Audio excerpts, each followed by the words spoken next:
All right. Welcome to day five. And welcome to day five of 28 Days of Black History Month with your host, Black Nation Production. And today's episode, we are going to be talking about Amanda Gorman, which I'm learning more because I had to do research on her as well. Um, I had to do research on all of these black lovely people before because I had no idea anything about her because I'm just not in the loop, but I'm getting in the loop. So Amanda Gorman, right? She was born March 7th, 1989. She's an American poet, she's an activist, and she's a model, right? And her work focuses on the issues of oppression, feminism, race, and marginalization, right? And she's a youth poet, which I didn't know that she did the inauguration. She did a speech at the inauguration for Joe Biden and Kamala Harris, which I did not know because guaranteed I wasn't a big fan of them at the beginning anyway. But she did it and she did a great job. So she is at her rightful place on this list for my episode 5. Cause she's great. She's done so much to become a poet. She's written books as well, and she's published poetry books like the one for whom food is not enough in 2015, and she also wrote and delivered the poem "The Hill We Climb." Right, so it's very crazy, but she's a very lovely girl. She was raised by a single mother, of course. That right there, just right there, she should get praised for it because being raised by a single mother, it's tough. It's real tough. It's real tough. But you got to do what you got to do to pull through. You know what I'm saying? You got to do what you got to do to pull through. But she educated at Harvard. Like I didn't know anything about her. I didn't know anything about her. Even I'm surprised I didn't see anything about the inauguration where she was there. Like she was there and she had a poem and she read it to everybody there. That's a big accomplishment. That's a big accomplishment for Black history right there. That's a big accomplishment. And it's just all the information that I got from her after doing some of the research that I did. It was like I didn't know like stuff about this. Like she performed at the Super Bowl, right? And she became the first poet to perform at the Super Bowl. She delivered her poem chorus of the captains at the Super Bowl. That's amazing. The first poet to ever do that, and a black poet nonetheless. That's great. That is really great. She was also highlighted in the Time magazine's 100 Next, the 100 Next, the list under the category of Phenom. That's great as well. Like I generally didn't know much about her, but she is a part of the black community and people should know more about her. Like people like me, like I said, like I've been saying from episode 1, I'm 28 years old. Majority of this is about people who are actually doing something for the black community and for black history. Because I don't know a lot of these, because I'm just not in the loop, or maybe just because they're not promoting it much for me to actually understand this stuff, for me to actually get it and be like, wow, she actually did all this and she did that. And of course, when you have somebody like this, just like majority of the episodes that I did, you have people like this who are very influential and the first of anything. They always have books, articles, and they always have like published books that they've done. They've always have that. And she deserves every bit of it because just coming from where she, coming from a single mother household and doing what she did and becoming a poet, to read your poem at the inauguration is something, because that hasn't happened anymore.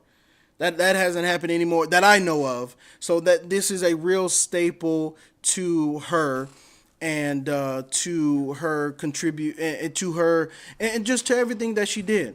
And people, and I think, and I think that people should really understand. People should know who she is.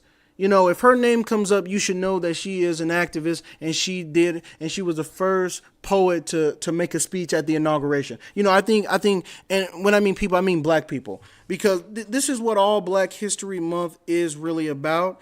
It's about learning about your history, because you need to learn about your history so you know where you're going. If you know where you came from, then you know where you are going. And the only reason I'm doing this is because the younger generation, they don't really give a fuck about Black History Month. They don't really care. So, but she really did her part. She went to Harvard University.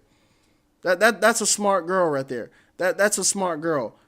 Turned activist, right? She's done multiple poems. She's wrote books. She's got articles written about her. This is somebody that has made a statement in the Black community. She shouldn't be overlooked. She shouldn't be overlooked. And I should have known her. I should have known her, about her. But everybody should know her, not just me. Everybody should know who she is, because she is amazing. And of course she did. So it says in 2016, Gorman founded a nonprofit organization, One Pen, One Paper, a youth writing leadership program. In 2017, she became the first author to feature on XQ in, oh my gosh, I can't even read that, book of the month. A monthly giveaway is shared inspiring Gen Z's favorite books. Okay, that's pretty cool. She wrote a tribute to Black athletes for Nike and has a book deal with Viking Children's Book to write 2 children's picture books. That's amazing. That's amazing. Like, she does all this stuff with books and stuff, and you got half of the people now, you got half of Black kids now that don't even like to read. They always on that damn phone. And she's done so much. She's done so much. She was raised a single household. She has a twin sister, and she made it to the point where she is today. Lovely lady. So without further ado, we're going to get into the inauguration that she did, which I didn't. I'm surprised that this just flew past my face too. Like, because Biden was a president. This was his inauguration. How did I miss this? Dr. Biden, Madam Vice President, Mr. Emhoff, Americans, and the world. When day comes, we ask ourselves, where can we find light in this never-ending shade? The loss we carry, a sea we must wade. We've braved the belly of the beast. We've learned that quiet isn't always peace. In the norms and notions of what just isn't always just is. And yet the dawn is hours before we knew it. Somehow we do it. Somehow we've weathered and witnessed a nation that isn't broken, but simply unfinished. We, the successors of a country and a time where a skinny Black girl descended from slaves and raised by a single mother can dream of becoming president, only to find That's that shit right there. That's that shit. herself reciting for one. And yes, we are far from polished, far from pristine, but that doesn't mean we are striving to form a union that is perfect. We are striving to forge our union with purpose, to compose a country committed to all cultures, colors, characters, and conditions of man.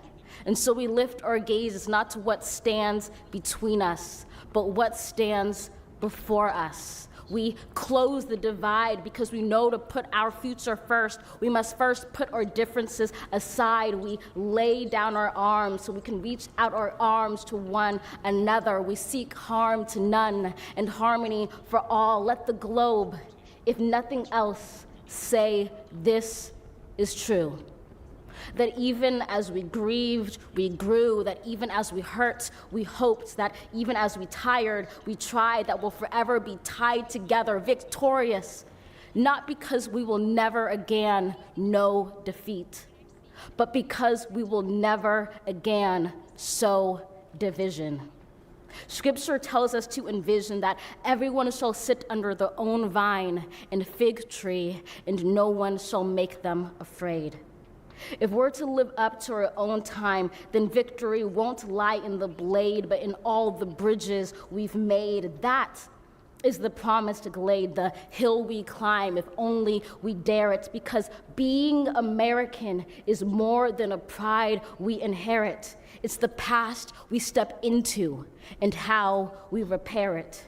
We've seen a force that would shatter our nation rather than share it, would destroy our country if it meant delaying democracy.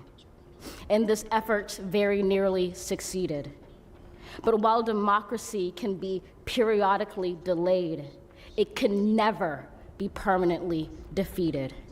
In this truth, in this faith we trust, for while we have our eyes on the future, history has its eyes on us. This is the era of just redemption. We feared it at its inception. We did not feel prepared to be the heirs of such a terrifying hour, but within it we found the power to author a new chapter, to offer hope and laughter to ourselves. So, while once we asked, how could we possibly prevail over catastrophe? Now we assert, how could catastrophe possibly prevail over us?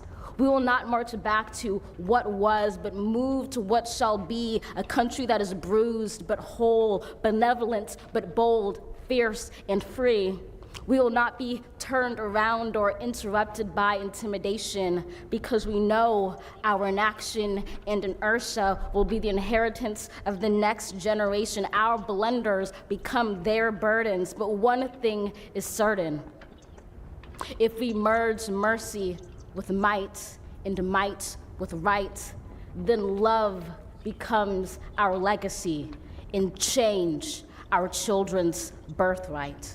So let us leave behind a country better than the one we were left. With every breath from my bronze-pounded chest, we will raise this wounded world into a wondrous one. We will rise from the gold-limbed hills of the west. We will rise from the wind-swept northeast, where our forefathers first realized revolution. We will rise from the lake-rimmed cities of the Midwestern states. We will rise from the sun-baked south. We will rebuild, reconcile, and recover in every known nook of our nation, in every corner called our country. Our people, diverse and beautiful, will emerge battered and beautiful. When day comes, we step out of the shade, aflame and unafraid. The new dawn blooms as we free it. For there is always light, if only we're brave enough to see it, if only we're brave enough to be it.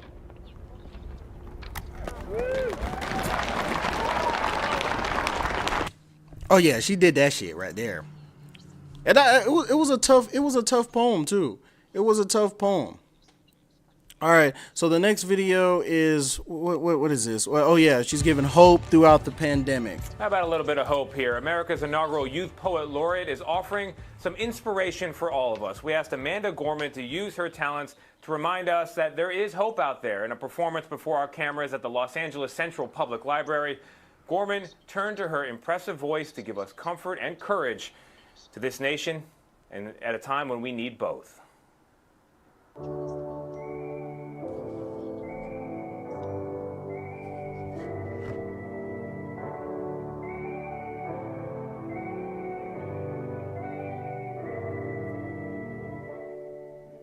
I thought I'd awaken to a world in mourning, heavy clouds crowding, a society storming, but there's something different on this golden morning, something magical in the sunlight, wide and warming. I see a dad with a stroller taking a jog across the street. A bright-eyed girl chases her dog. A grandma on a porch fingers her rosaries. She grins as her young neighbor brings her groceries. While we might feel small, separate, and all alone, our people have never been more closely tethered. The question isn't if we will weather this unknown, but how we will weather this unknown together. So on this meaningful morn, we mourn and we mend like light. We can't be broken even when we bend.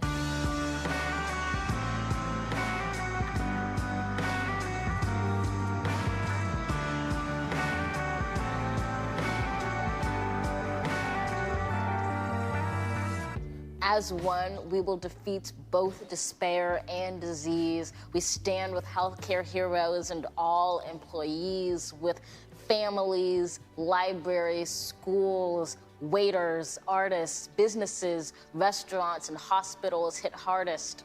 We ignite not in the light, but in the lack thereof. For it is in loss that we truly learn to love. In this chaos, we will discover clarity.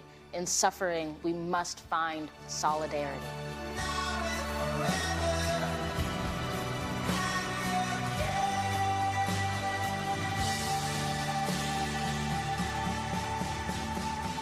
For it's our grief that gives us our gratitude, shows us how to find hope if we ever lose it.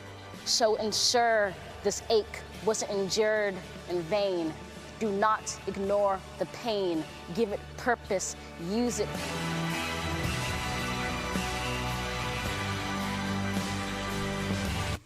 I'm gonna just say this. I hope this is royalty-free music that they're playing in the background. It sounds like it, so. Read children's books, dance alone to DJ music. Know that this distance will make our hearts grow fonder. From a wave of woes, our world will emerge stronger.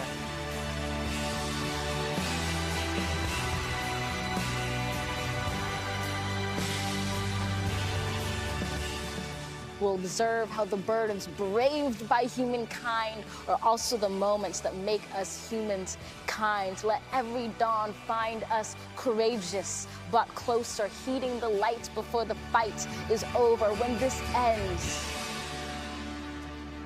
we'll smile sweetly, finally seeing. In testing times, we became the best of beings. Wow. Beautiful girl, beautiful words, beautiful spirit. I have a terrible, terrible girl crush on this young woman. I think she's knockout. And shout out to Kira Cleveland and Chris Bender who put that piece together. We always say, guys, you know this, Tony, it's hard to do with no track and have it make sense. That was knockout. Oh yeah, that was tough. That was real tough.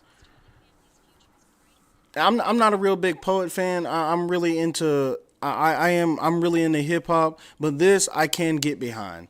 I can get behind this. I really can get behind this because she's really speaking that truth. And not only is she speaking it, she feels it too.